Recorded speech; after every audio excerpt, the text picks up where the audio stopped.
Hey everyone, I welcome you all to the Baseline Show. We do this every Wednesday at noontime EST and 6 p.m. CET and 10:30 p.m. India time. So, Baseline Show is a community effort. It is for the outreach and informing people more about Baseline protocol and what all is being built within the Baseline community. Today is a very special episode, as I also posted on social media handles. We are co-streaming with folks from C4 Cryptocurrency Consortium, Cryptocurrency Certification Consortium, right? So I'm going to invite Jessica from there and Joshua from C4 to tell us a little more about C4. But first of all, say hi to all the OGs of Baseline who are on the show today. So Andreas is here. We have Yoav, we have Sonal, we have Mark Haddle, we have Jack. So everybody is going to talk about ZK proofs today. We are going to be doing a refresher for people who are for people who just want to brush up core concepts, and for starters, it's going to be a good starting point to gain some key concepts, core concept, and build upon that. So yeah, Jessica, why don't you go ahead, introduce yourself, tell us a little more about C4, and take it from there. Yeah, awesome. Thank you. So this is super cool for us to be joining today.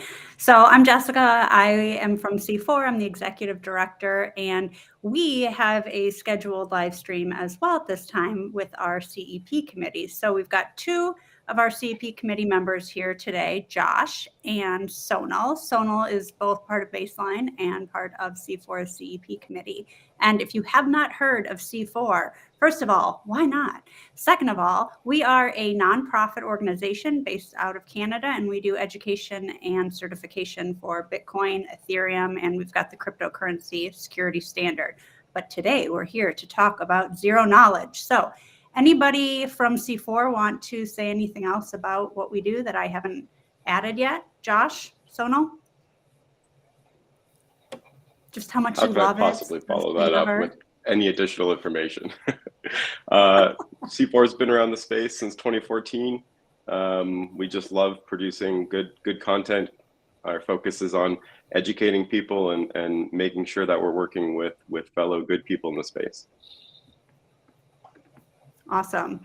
So one of the cool things about us all doing this together is that we're going to get kind of a wide variety of perspectives and information about zero knowledge. And actually, zero knowledge is one of those things that's been around for a little bit, but it's just starting now, at least from my perspective, to be something that, like, if you're in this space, it's really important to know about, understand, and that's what we're doing today. So with that being said, why don't we start jumping right into the content so we can really explain what zero knowledge is. Is there anything else you wanted to bring up, Samrat, before we get into the nuts and bolts?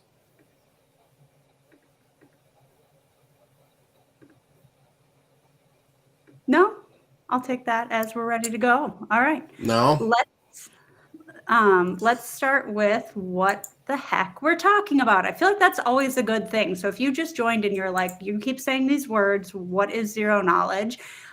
Let's start by just explaining what that means. So Andreas, do you want to get us started with just the basics of what it is that zero knowledge is? Absolutely. Thank you, Jessica. Thank you, Samrat. Wonderful to be here. Hello to everyone out there in the crypto meta universe. So zero knowledge is actually a core component of the Baseline protocol, the Baseline protocol standard.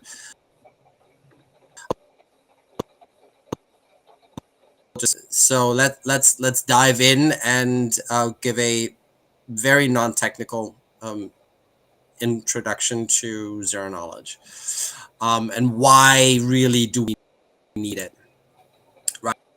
So the physical worlds and the digital worlds are merging, right? So we're creating, it's like everybody calls it the metaverse. Well, that's really what it is. You have physical things are becoming digitized, and digital things suddenly become real, or they just live in that space in between. What has this led to? It's what I call a Cambrian explosion of new digital assets, right?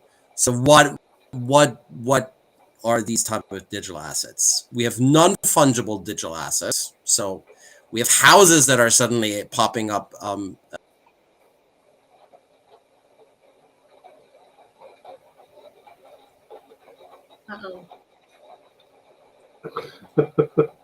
Well, of all the people, we lost our speaker. Oh no. Well, why don't we jump in while we wait? Hopefully he'll be coming back shortly. I don't know. Can you see, is he still on the stream, or is he booted himself out for the time being? I think he's gone. Okay, well, I'm sure he'll be back, but who wants to pick up where he left off? Someone from Baseline? If you guys want me to ramble nonsensically, I'd be happy to. No, I think basically he was starting off as far as zero knowledge computing, which is getting a lot of attention right now, really emerging out of, kind of a clustering of a lot of these emerging technologies. We're really starting to figure out, how can we actually sit there and do things that we're not allowed to do right now, either because of data privacy or just corporate policy, competitive concerns. I need to collaborate with someone that is beyond my corporate border, and they need to collaborate with me. And we're very limited as far as the data that we can actually share. So how can I sit there and prove consistency to know that, what I'm looking at is the same thing you're looking at? Even in the environment to where there's rapid updating and there's version control going on, even when you have counterparties that have varying levels of technical sophistication, how can they share data, but still maintain their security profile, their data privacy compliance, and or even in a multi-party environment that operates very rapidly. How can we make sure everybody is at least updated? And a lot of the collaboration platforms that are out there right now, like Slack and Teams, Salesforce, a lot of them have kind of done a lot as far as within a single organization or within a single work group. They've been able to go around and really either through different sharing mechanisms within a particular application, most commonly Excel. But in order to really collaborate, we need to set up those secure and maintain those secure, work groups. And that can be a really tall order. And what happens when you have an environment to where you're going to have some people that, are really arm's length, that aren't operating in the regular cadence. Like, we only hear from this person once every 30 days, but we really rely on their the data that they're putting in there.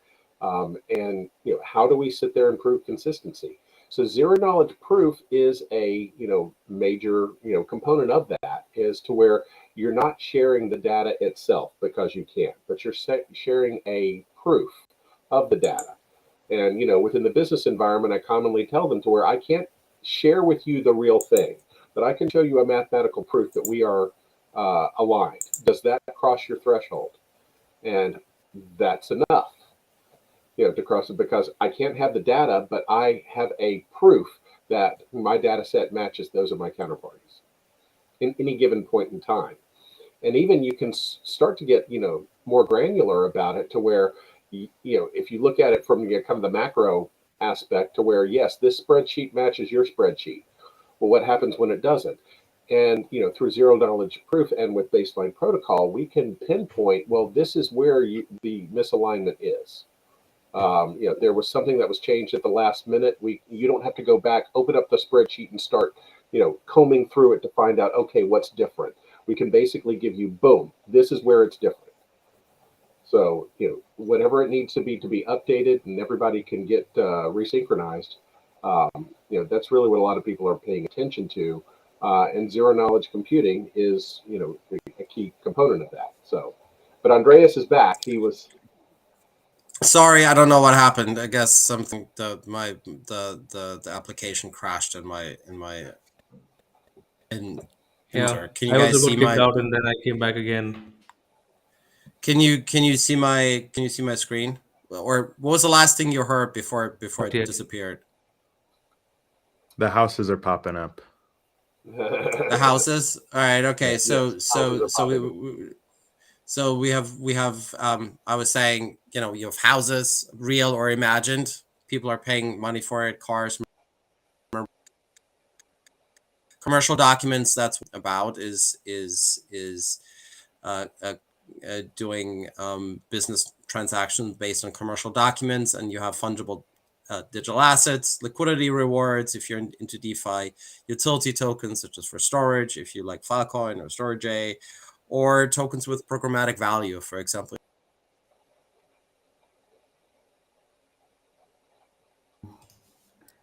We lost him again. Yeah, okay. Something All is right, well, going maybe on. he'll Murphy's just in the room. he'll just pop One, in and out, I guess, as needed. Who can keep taking it from where he jumped off? Mark, did you want to? I'll jump into yeah, Who wants to? jump cool. into Thanks, another Josh. kind of interesting element is that, zero knowledge proofs, I feel like that main focus was privacy. We needed it to be able to, either share information without sharing information, but mostly, share truth without sharing information. So privacy has always been the focus of zero knowledge proof. It's basically in the name, which is wonderful. But more recently, we're now realizing that same kind of attribute, that same helpful element of this technology also gives us the ability to use it in efficiencies and optimizing these networks as well, and helping to decentralize these networks. So it's usually security generally means inefficient and frustrating. So it's nice that we're suddenly finding a technology that'll actually help us kind of meet those goals as well. Andreas is back, so we're going to. Oh, and we got to share screen. Perfect. Lovely. Okay, I don't understand what the WTF is happening, but I don't know. Anyway, so and with these, sorry, we have these different worldviews, right? On the one end, we have opaque centralized world, which we know, traditional finance companies, and then we have the cypherpunks point of view, which is transparent and decentralized, and they collide, right? These worldviews collide, and they lead to conflict, which is playing out and has been playing out for the last 10 years. But we are, or more than that. But there's a what I call a Chimerian area between these two, where we have a multi-trillion-dollar opportunity. Why? Because we can be privacy preserving, so fulfilling the needs of the left-hand side, but verifiable, which means, okay, I might not be able to see everything, but I can verify everything. It's decentralized. We can decentralize it, but it can be controlled at the same time, which is pretty amazing. And it can be really fast, which blockchains are not. If you claim yours is, there's a trade-off that you're not talking about. Welcome to Solana. You're crashing all the time. Dissing on Solana. Is that even a blockchain? I don't categorize that as blockchain. Anyway,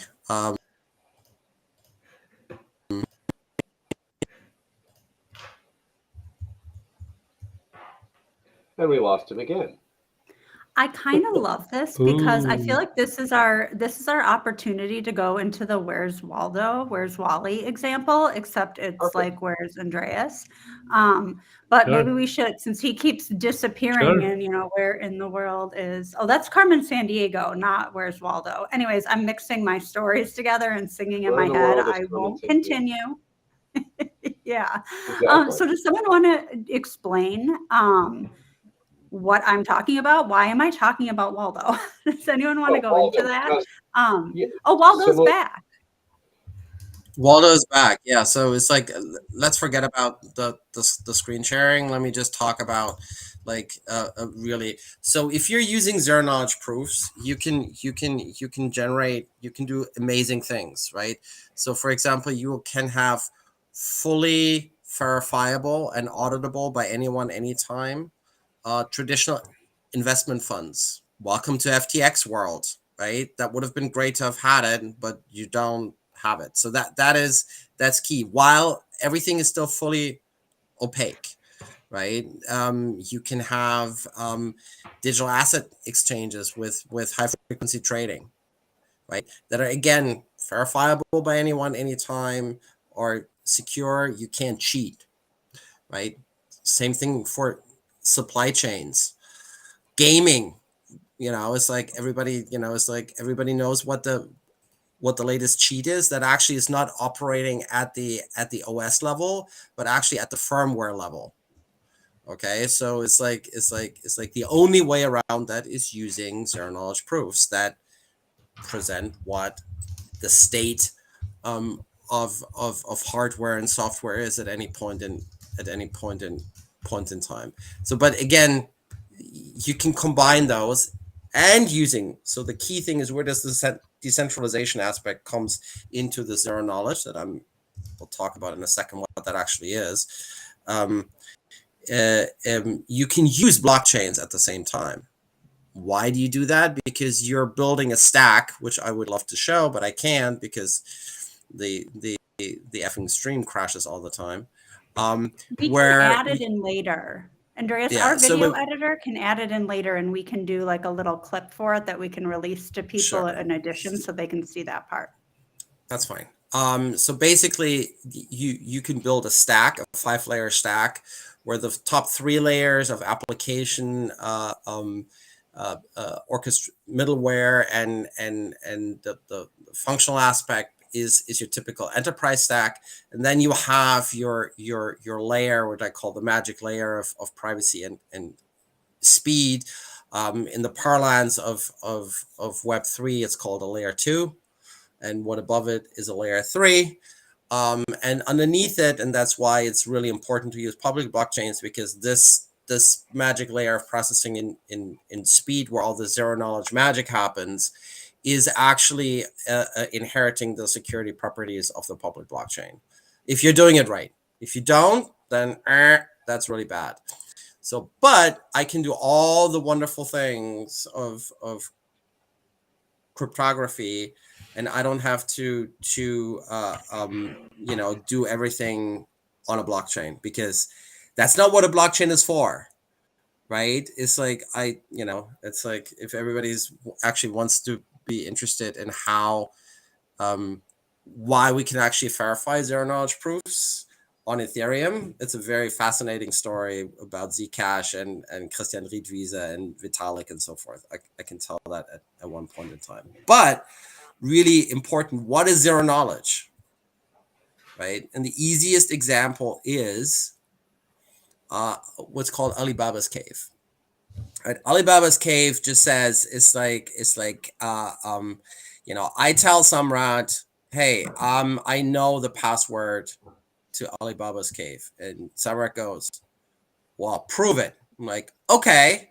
So and Alibaba's cave has an entrance and an exit, right? So you can only come out the exit, right? If you know the password to get in the entrance. So what do? I walk into the cave, use my secret password without sharing it to Samrat, and then walking out the exit, and then popping out on the other side, waving to Samrat and say, see, I know the password. So Samrat now knows that I know the password. I really know the password, provably so. Why? Is because I walked out the exit that you can only walk out if you went into the entrance. And that's the simplest example of a zero knowledge proof. It's like, I can prove to Samrat that I know something that I don't reveal, right? But Samrat knows that I actually know that secret. And obviously you can take that to, which is kind of like a fun thing, right? But you can take that to the real world and say, when you're buying a house, right, and you want a loan, right, you need to prove what? You need to prove your bank account balance, But now you're proliferating all of your private data out into organizations that have absolutely shitty controls, right? So it's like if you've worked with a lender, you know a little bit about the industry, you know it's terrible, right? It's like forget about it. So what if you could prove to a lender that yes, I have over $100,000 in my bank account? And the zero knowledge proof can actually do that. They can say, yes, this individual, right, has a bank account. So the only other thing that you need party one, which is me, and you need party two, which is a bank that says, yes, party one has a bank account with me. And then that's part of the public part of the zero knowledge proof. And then the private part, which needs to be hidden, is the actual value of the account. And then I can do some fancy cryptography with elliptic curves over prime fields. Actually, there are with imaginary prime fields, so it's two-dimensional, and I'm mapping one elliptic curve to the other. Right. So there's a lot of fancy cryptography going on, but basically what I'm generating is a proof, right? All of that my balance is over $100,000, it's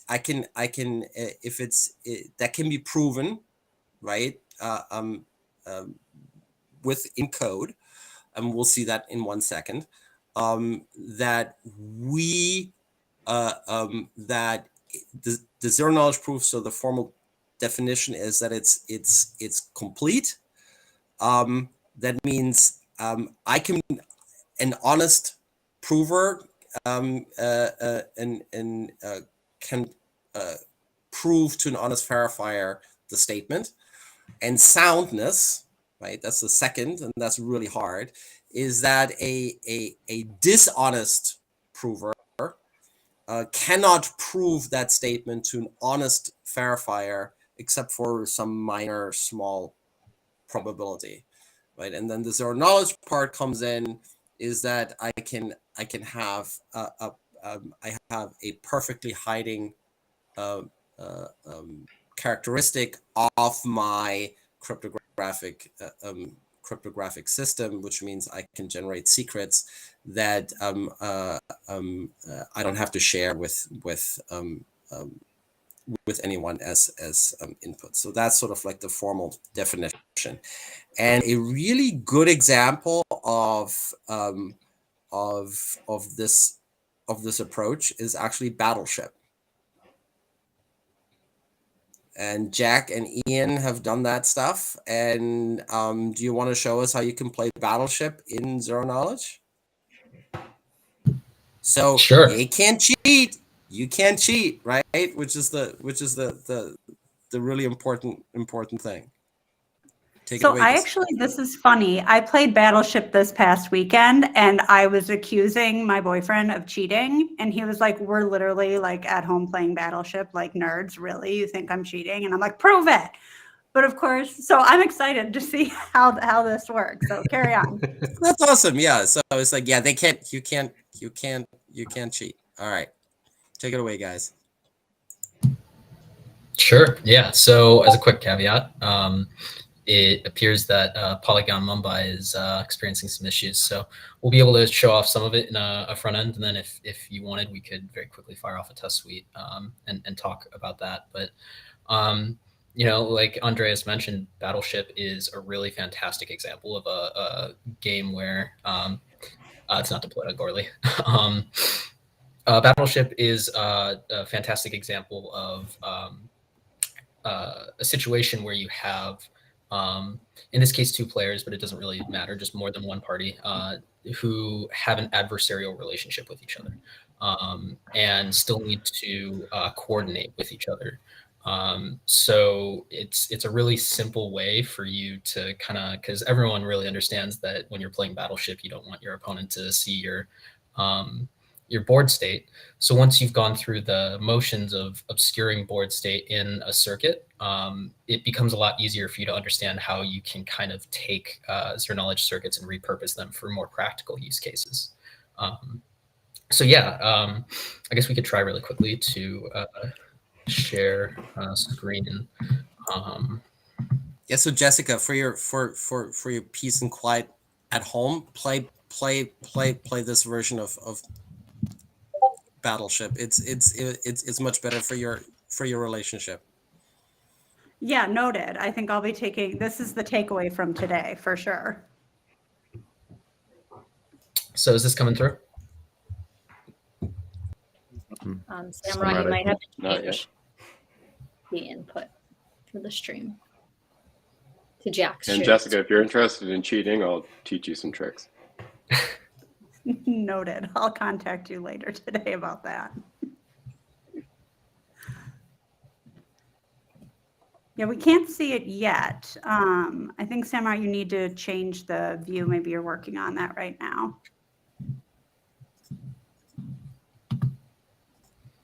Jack, you're sharing? Yes. Okay.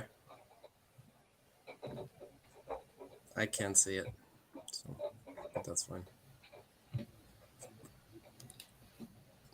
So I guess while we're waiting, we can just talk about what it's doing. So the idea is that you need to anchor. So there's two parts. There's a board verifier and a shot verifier. What we want to do in the first stage is create in zero knowledge a proof that this commitment is the hash of a valid board placement. So in zero knowledge, what we do is we take in 5 different chip placements and then compute basically according to some hard-coded logic how we place these boards or these chips down on a 100x. Oh, there we go. 100x100 board. Let's actually go look at this. So there should be open games here. Again, Polygon Mumbai is not cooperating right now. So we'll at least be able to show how it generates a proof, and we might be able to pop open the console and see. But Seems like there are some outage events going on, while we're having this show. Yeah. So, you can place these wherever you want, just as a normal Battleship game. And when you click this button, basically what it's doing is it's passing in X, Y, X, Y, X, Y, X, Y, X, Y. And then for each one, if it's going horizontal, it passes in a Z of 0 or a Z of 1. If it's going vertical, and then it computes, it serializes this all into a single number where all the ones that are assigned are 1s, all the ones that aren't are 0s. And it hashes that number. And then that number is put on chain as basically, so if I confirm this, it's gonna, RPC, missing tree node now. So it's changing. Yeah, there's something going on with it, but if we open, maybe it'll,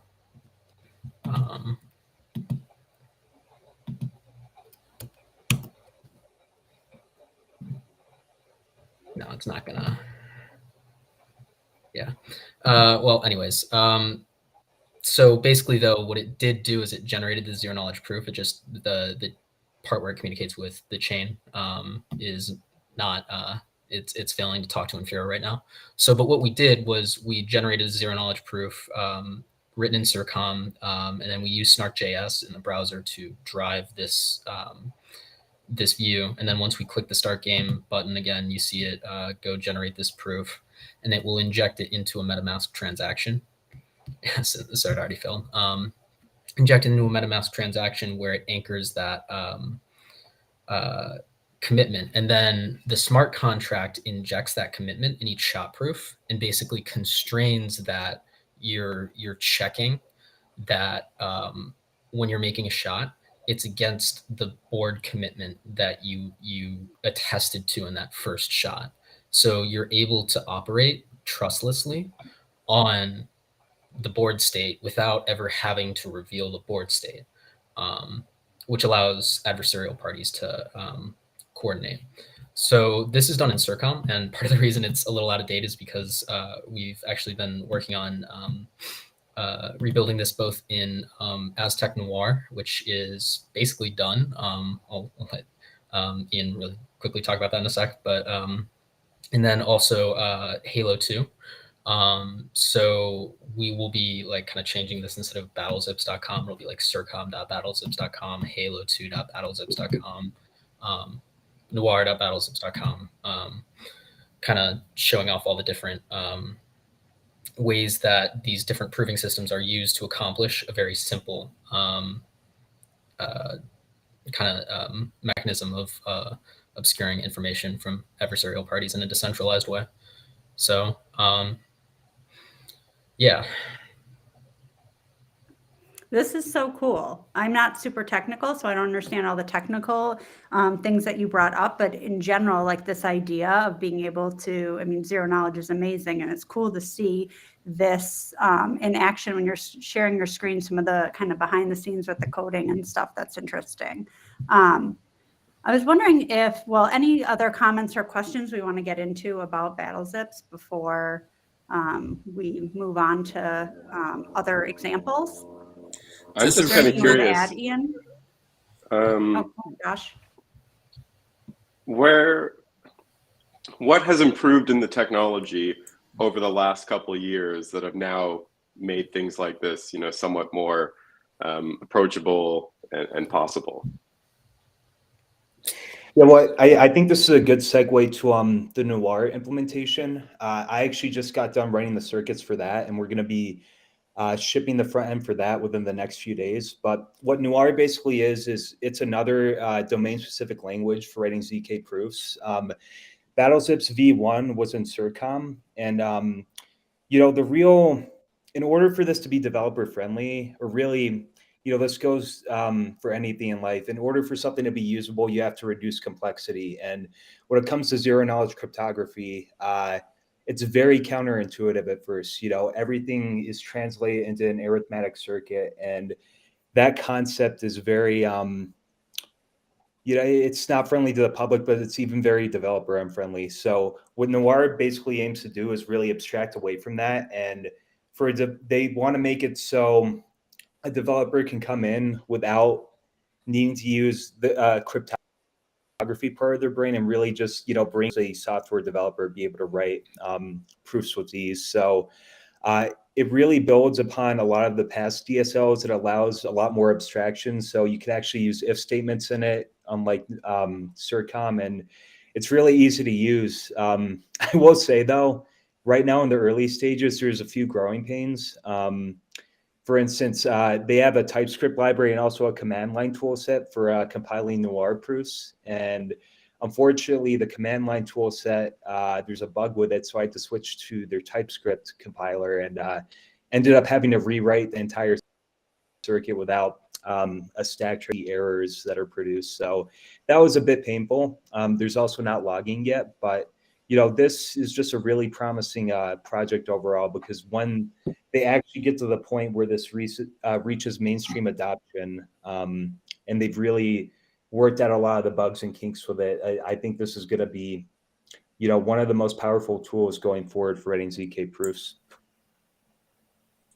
So it's actually improvements to the developer experience that have helped kind of bring this technology. The math hasn't really changed or evolved all that much.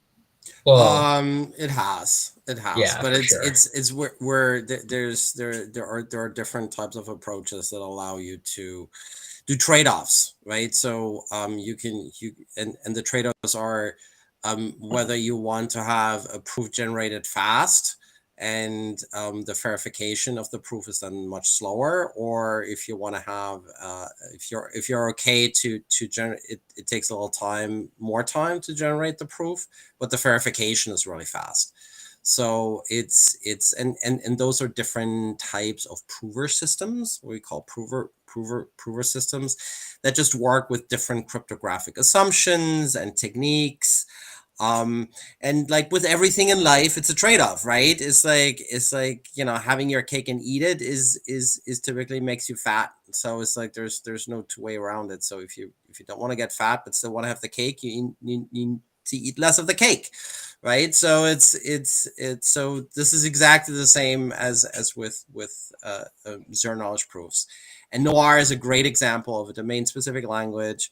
There are others. There's like Cairo from like Starkware. They are doing that are just focused on ZK Starks versus ZK Snarks. Again, those are different types of cryptographic approaches. So different type of languages. You have Zinc, and then you have good old Solidity, because now we also have systems that can take Solidity code and generate zero knowledge proofs bundles out of that are then wrapped into one zero knowledge proof that is actually then can be verified on chain. And I just want to say really one thing that's really important. The fact that it's on chain and the verification is on chain is absolutely critical, because that allows anyone anywhere at any time to verify a statement. So when you're playing Battleship in a tournament, for example, if just Jack and Ian play it, right, you know, they don't need. But if I play with Jack and Ian in a three-way tournament and Jack says, well, I won against Ian, it's like, really?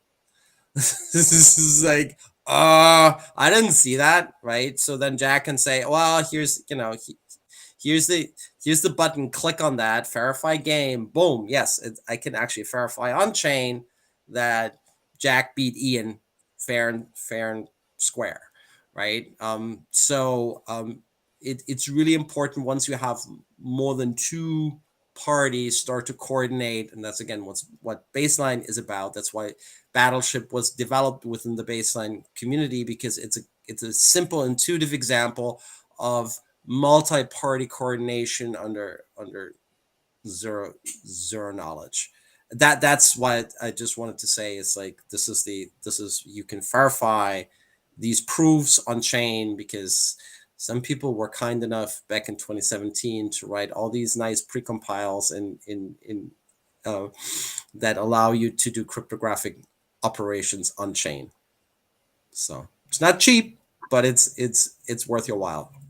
All I wanted I feel like this is going to say. solve a lot of different issues. One in particular, people like me and my boyfriend that fight over like stupid things like, you know, games, but also like proving it to people who won. Like, I love that this is something that is like when we get into the technical stuff, people like me are kind of like, okay, but then when we bring it back out like you just did and start talking about how this can really impact our world, it's just so fascinating. And I was wondering if we could talk a little bit about some real life examples and use cases. We've talked a little about the theoretical games. What else are we going to be seeing or is already happening with zero knowledge in terms of how it's shifting our current world, that people that maybe don't even need to know what zero knowledge is will be seeing as it like creeps up into their life in different ways? Anybody have any examples or things that are particularly exciting to you want to bring up? Yeah, so there are two examples. One sort of like super intuitive, and one is sort of like industry specific, but it's like very, very real because it happens every single day, every single time. Most people don't see it, but it happens. So number one is you know, everybody loves Calendly, right? But you always see whether you know, you always see, oh, I have all these open spots, right? It's like so I'm revealing stuff about myself, right? So really what you want to do is like, hey, you know, it's like I want bot, is this available? Right? Without revealing anything about that. And it's like, is it really available? No, I mean really, really available. Right. And I as the one who has the calendar don't have to do anything about it. Right. So that is another example of a baseline grant that we just recently did, which is calendar sharing under zero knowledge, which allows you to book an open appointment without seeing anything about the other person's calendar, which is like really cool. Imagine like all your colleagues see all your open spots on your calendar. What happens? It gets booked up all the time. It's like, no. So it's like, so the cool thing about it is you can say, you can book with me, but tell me when, and I'll let you know whether it's available or not. So in terms of like meeting spamming, great tool. Can only, if you want improved productivity in companies, use that tool. It's the best thing since sliced bread for meetings. So that's one. The other one is which is actually we could actually demo sort of like the nuts and bolts of it, is what is called car dealer floor plan audits. Why is that super important? So let me, so banks give dealers loans. So if you don't know, when you buy a car, the dealer actually owns the car, not the manufacturer. The dealer owns the car, right? They actually have to buy it from the manufacturer because the manufacturer is like, I don't want to have to worry about whether the stuff gets sold while I own it, right? So, and the dealer obviously doesn't have the cash on hand, so he goes to a bank to get a loan with the collateral being the car, right? But dealers, I mean, if you've gone to like used car dealerships and like, right, there's the running joke of the seedy, Carl salesman, right? That's actually really true, and they're actually cheating a lot. How do they cheat? They sell a car, and they move it off the lot. As soon as the car is off the lot, doesn't have to pay in car loan anymore. But the new owner can return the car within like 2 weeks, depending on which state you're in. Like in California, you can 2 weeks, boom, right? Return it, right? So the dealer can still market. I did not mark, it's like so he can still try to sell the car that has quote unquote sold and is not paying interest on anymore. So the dealer is cheating the bank. Just to say, JP Morgan Chase has $1 trillion worth of car loans on their balance sheet.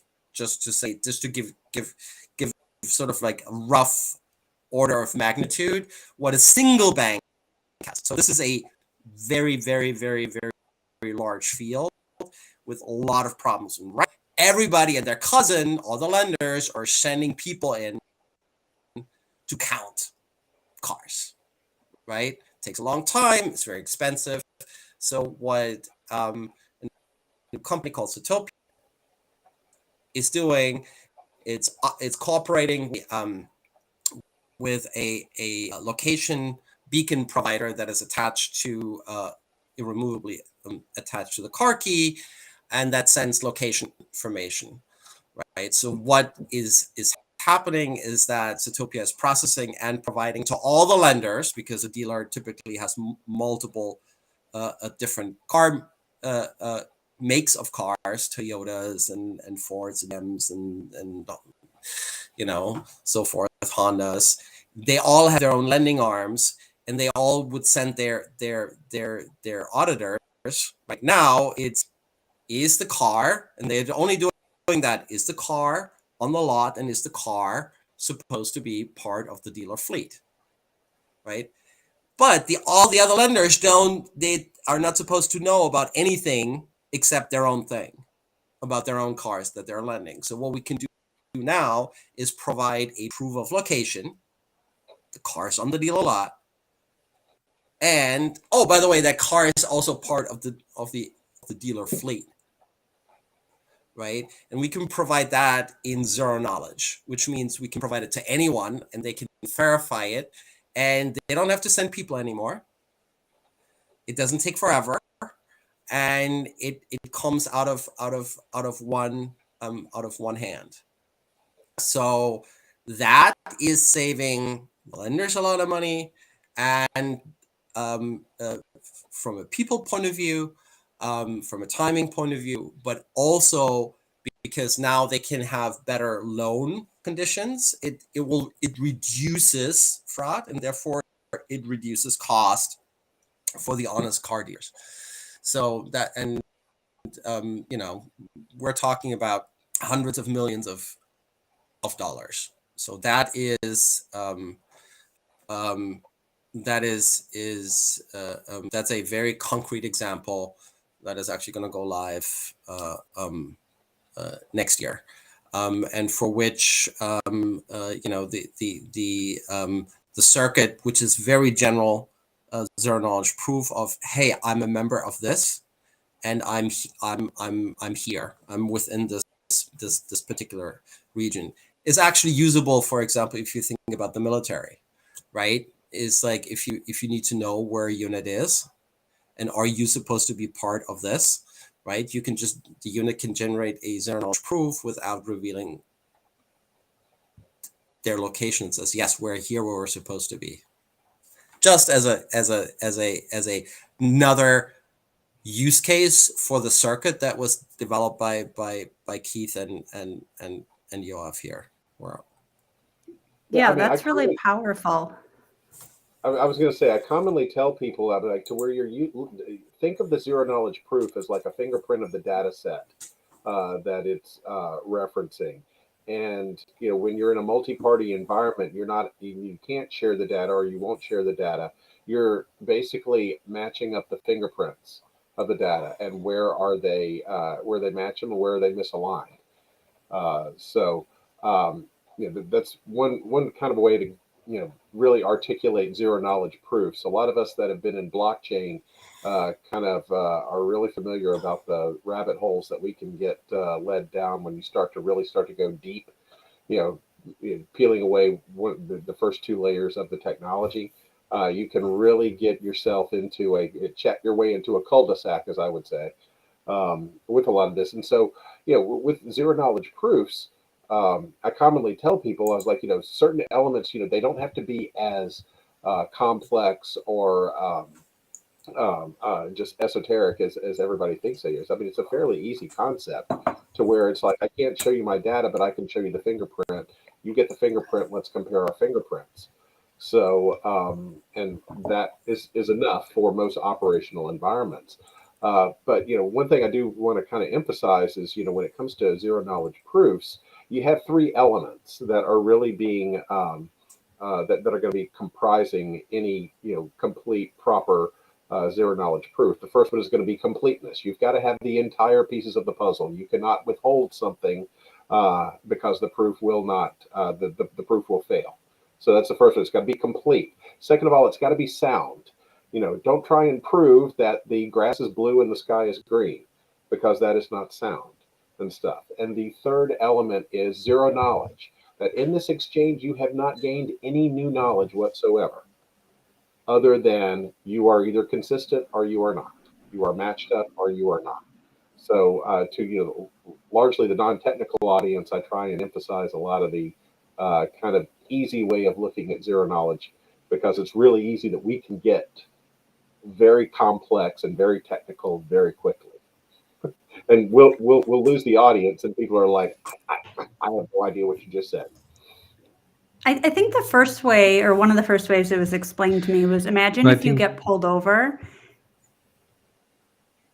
Sorry. Imagine if you get pulled over and you don't want to share with the police officer all your personal information, but you do want to share that you have an actual driver's license and that it's not expired. But why does this individual need to know your home address? That has always been something that's been really creepy to me, that there's a random person, you're just sharing it.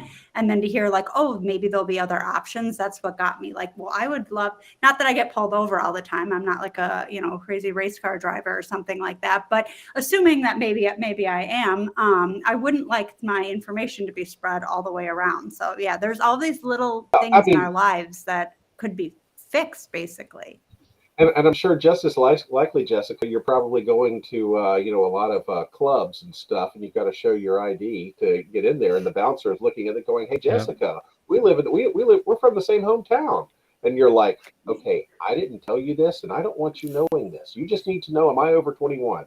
That's it. Yeah, 20 years ago, yes. Now I can't remember the last time I showed my ID to Exactly. a bouncer, but yes, but in like the idea behind that is wonderful, and like being able to prove that you're able to work somewhere without giving even your employers all of your information. I mean, it's pretty fascinating. It's cool, like working in a space where you don't have to do that everywhere. Like there are other options, and people think that privacy is normal. And in order to get a Yeah. job, you shouldn't have to give away your liver and then let them like analyze what's inside of it, right? Bingo.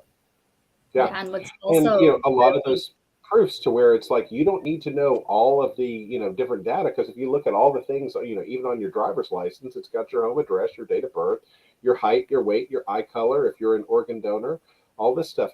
None of this is relevant to the exchange that you would have to have access to an age restricted environment such as a club.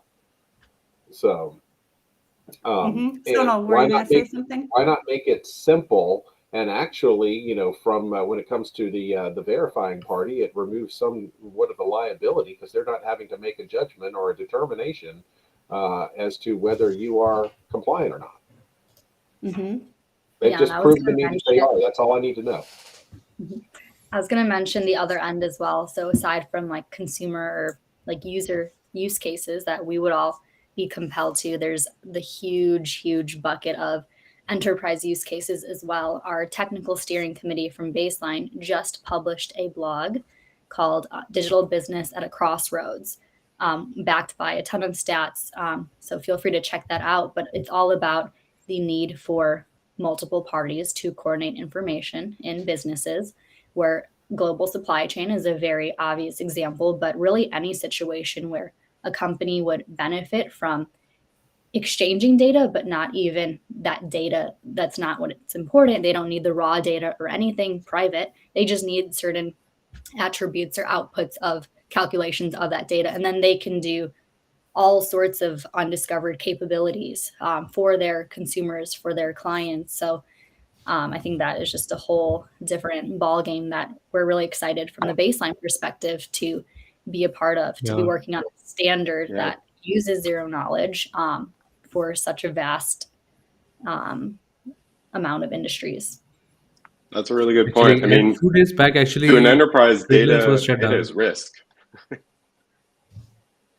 This Sorry, this go stream ahead, is so Sarah. fragile because of the connection issues, but I'm just going to say this 2 points here. So one is Tradelands shut down very recently. It was because of lack of the right data, the right parties sharing the right amount of data at the right time, and that's what they said. That's the sole reason why they had to shut down and take it offline. In fact, that's the third such consortium to go down. So that is one. And the second thing, the flip side is also the cybersecurity aspect. So imagine, because you're not exchanging so many pieces of information, you're also reducing your attack surface, you're also reducing the aspects which you need to secure. So in a way, it makes this whole system lightweight and also lighter on the compliance side. So there's a whole lot of benefits which come using this. And one of the key examples which I give to people, one is the club example which Mark told about, and the other one is Elon Musk's jet. So imagine somebody is tracking the jet, and they know that this is owned by Elon Musk, and the guy eventually had to pay somebody to not track him, and LV had to sell their jet, right? So imagine if there was a way to protect the identity of the owners of private jets.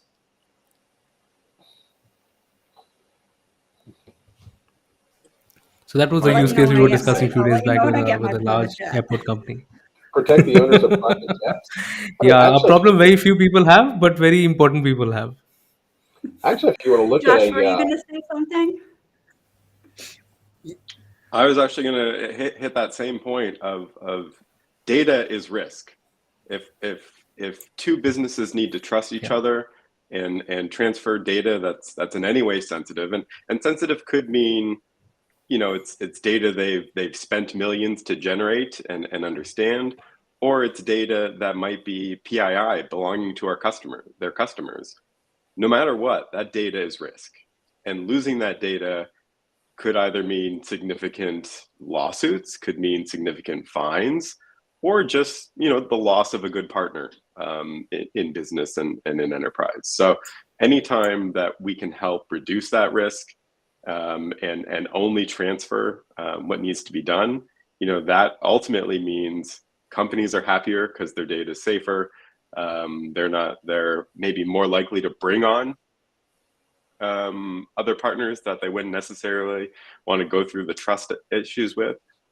But also it means the consumer is potentially safer as well, because rather than sending around all this customer data needed to do this analysis, now we can send around that zero knowledge proof and hopefully protect them a little bit better. Well, actually, if you think of, one, use case or at least industry that has, a lot of participants that all have to, have their data, zealously guarded. But at the same time, the entire project needs to be kind of kept on the down low anyway, is like clinical trials for drug vaccines or vaccines, biologics. I mean, any new drugs, because you've got to have all of these actual participants, and you have to monitor their adherence. Are they taking the investigative medication at the proper time in the proper dosage, and in the proper method, all of that. And you've got to aggregate and manage all of this data that is all subject to HIPAA and PHI data privacy laws. But at the same time, you don't want your competitors catching wind of what you're doing too. So you really have to kind of have that veil of secrecy as maintained as much as possible. And yes, people can pierce it, but you just want to make to the point to where you're not generating any attention or giving any type of signals. And zero knowledge is an excellent way of doing that. So any process environment to where privacy and security are tantamount is just rife for zero knowledge computing and zero knowledge method of collaborating. Yeah, and I think part of the reason why it's such a hot trend right now, which Andreas and some others touched on, is because it's not that zero knowledge is a new thing. Luckily, it's been around for quite a while, because it's just sound cryptography at this point. But with the additions and recent advancements of blockchain, you can now reap the benefits of immutability, verifiability, and all the other great benefits of why we're all interested in blockchain, and tie that together with zero knowledge. And that's why this huge boom of interest is taking place right now. Well, and a big thing that I'm seeing right now is, people sitting here starting to emphasize cryptography over encryption. Encryption basically is going to have an inherent flaw. There's going to be a keyhole. It's meant to be unlocked by someone. Cryptography, we remove that entire element. So cryptography. That's an interesting way to say it, to flip it like that. I feel like I haven't heard it said like that before, and that's going to stick with me. Well, so you know what, everyone, go ahead, and then I think we need to, yeah. And with zero knowledge, we need to get much better in our messaging. It's got to be as plain language as possible, and if you can't explain it in 2 to 3 sentences, you need to distill it. No tech talk. Yeah, so Agree to that. Yeah, Jessica. Yeah, I was just going to say, so I feel like we could go on and on forever about this, which we all want to, and we're kind of going to, because we're going to be back to dual streaming in 2 weeks. So not next Wednesday, Baseline, you guys will have your regular show, and then the week after that, C4 will be back. I'm not sure it'll be me, and I don't know if it'll be Josh or Cheyenne or somebody else from our committee. We'll see, but we'll have somebody else, and we'll talk more in depth about different examples. And if you have questions that have come up during this stream, if you're a viewer or if you're an attendee, put them in the chat comments on any of the socials, and we'll take a look before we talk next, and we'll make sure that we answer them, so that if there's things that are unclear, or you're like, okay, I would want some examples on this, or whatever it is, let us know, because we want to educate everyone on how zero knowledge works, and hear from you too on your thoughts. So thank you guys all for being here and joining. This has been super fun, and I'm excited to come back in 2 weeks and do it all over again. Yeah, this has Any been other amazing, last Jessica. notes? Thank you so much, guys from C4. Thank you, everyone. And yeah, we're gonna be seeing everybody on the Baseline Show next week, which is our General Assembly, and the next in the week following that, 21st, we're gonna be pairing up with C4 again and continue the chat on ZKPs. Thank you once again, who all tuned in. Do follow us on Twitter and YouTube. And yeah, that's it from our side today. That's us wrapping up the Baseline Show. Thank you very much.